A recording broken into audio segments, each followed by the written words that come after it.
Good morning, everyone. I'm coming at you again today in this video from golf camp in my car.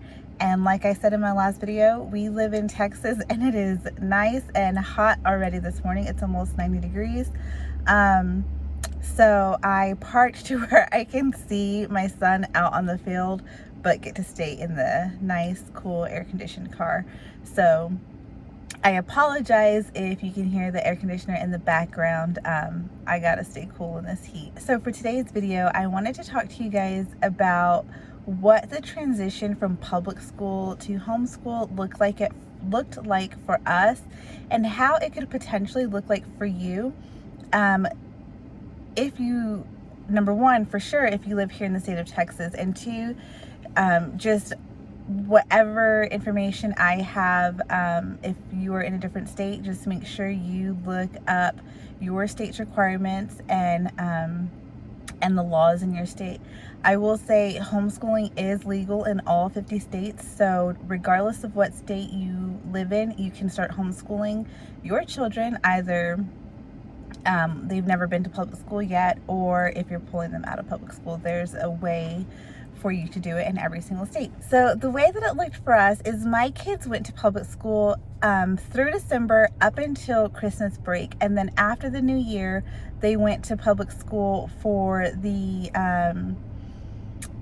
when they went back here during that week, because there was a holiday and then a teacher work day, so there was only 3 days in that first week back from Christmas break. So my kids went those 3 days, and that gave them time to for me to let them get all of their library books turned in, get all of their belongings back from their teachers, and also to be able to say goodbye to the friends that they had made and their teachers.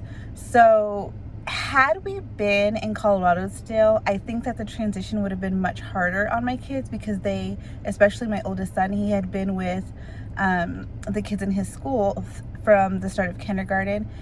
But being in a new state, they had only been there from August, December, and so they were making friends, but they didn't have any close bonds or close friendships with anyone yet. So my oldest daughter, and my son, they both asked if they could at least go back and say goodbye to their teachers and their friends that they had made, and I didn't see an issue with that. So they did go back to school for those first 3 days. So in the state of Texas, all you have to do is submit a withdrawal letter to the school.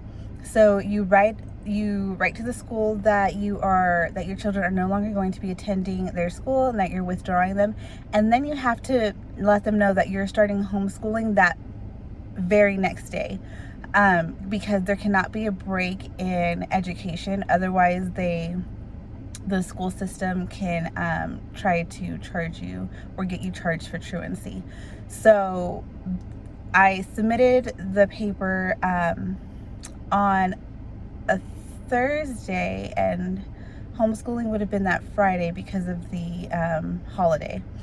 So that is how we did it. And so that next Monday we just got right into school. I will say, when you're transitioning, make sure that your children are a part of your decision making, and not necessarily giving them the opportunity to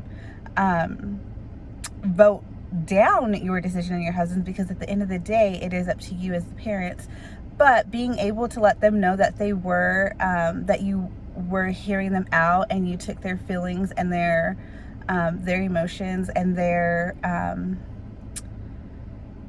input into consideration will be really important throughout your deschooling phase, and then whenever you transition into being a home teacher and mom, it'll, knowing that you consider them and their thoughts, that will be really important.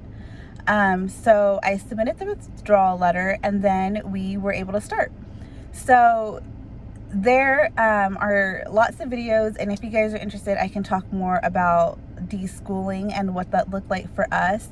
But we did take the rest of the school year, while we didn't necessarily stop doing work, it was very relaxed, laid back. I had so many intentions on doing lots of field trips and lots of fun things, but then COVID happened in March. So I pulled my kids out in January. We were getting our bearings. Come February, we were starting to make some friends that are in our community that are also homeschool, and setting up park days. We went on a couple of park days, and then it all stopped. So COVID really threw a hamper into my deschooling plan. However, I am so grateful, thankful, all of the things that my children love school. So while we did take it really easy, we started with master books, first lessons, or master books language lessons for living education, and then master books math lessons for living education. And then we did 2 unit studies from Gather Round. We did the Oceans unit and we did the Africa unit. And so if you know anything about master books, it is very gentle in its approach. And so my kids didn't feel like they were, like, it made the transition easier because I still wanted them to get work done. I bought it at their exact grade levels, and a lot of what was in there at the beginning they already knew. So they like zoomed through those 2 books, and like I said, we spent time in the Gather Round unit studies, and so we were able to stretch those out and do them at our own pace and have fun with them. Do lots of books, watch lots of videos, or read lots of books, watch lots of videos, and really take our time in those units and enjoy them. And I don't think that my kids ever really felt bogged down with anything that we were doing. And so the other thing that I think benefited me that is unusual for most people transitioning from public school to homeschool is the fact that COVID happened. So while it did make my plans kind of blow up in my face as far as field trips and things like that, it did help for me getting my kids to understand that in that time, all kids were home at that point. After March, all kids were home. So where we live in Texas, the schools went up until spring break, and then after spring break, they just never returned. And so my kids, it was nice that we already had a routine going on in our home because we didn't skip a beat. So I couldn't imagine trying to go through what everyone else has gone through with the abruptness of school stopping and all of the things that teachers had to implement and parents have had to implement. So I'm really thankful. Like, I tell my husband now, like, God convicted us, and we had considered waiting until this next school year to pull them out, but in our gut, it didn't make sense to keep going. So that is honestly why we did a major pull out, is because it didn't make sense for us to keep sending them there when we had no intentions of them going back the next school year. So we wanted to go ahead and get in a flow. So in Texas, there are only 3 things that are required of you for homeschooling, and I wrote them out because I can't remember all of this. So bear with me, that's why I'm looking down. So the first is that instruction must be bona fide and not a sham. And second, curriculum must be in visual form. So that could include books, workbooks, video, and anything visual. And so the last and final thing is that curriculum must include these 5 specific subjects. And those are reading, spelling, grammar, mathematics, and good citizenship. So as you can see, there is so much freedom and flexibility in homeschooling in the state of Texas.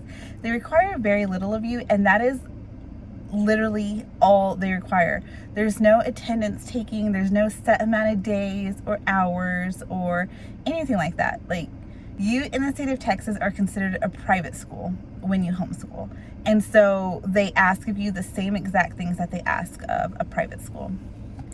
Sorry for the cars in the background. So that is all I have for today's video. As you can see, transitioning into homeschool from public school, at least in the state of Texas, is very easy. But mind you, you can do it in any state. So if you are in the state of Texas, a really amazing resource that I have found, that I found really helpful, that even helps you write out your withdrawal letter, is the Texas Homeschool Coalition, and their website is thsc.com, and they have so many resources on their website, and they also have people that you can connect with over the phone or through email, or I even believe video chat. And so the other really good website for anyone looking to homeschool that is not in the state of Texas, check out hsdla.com.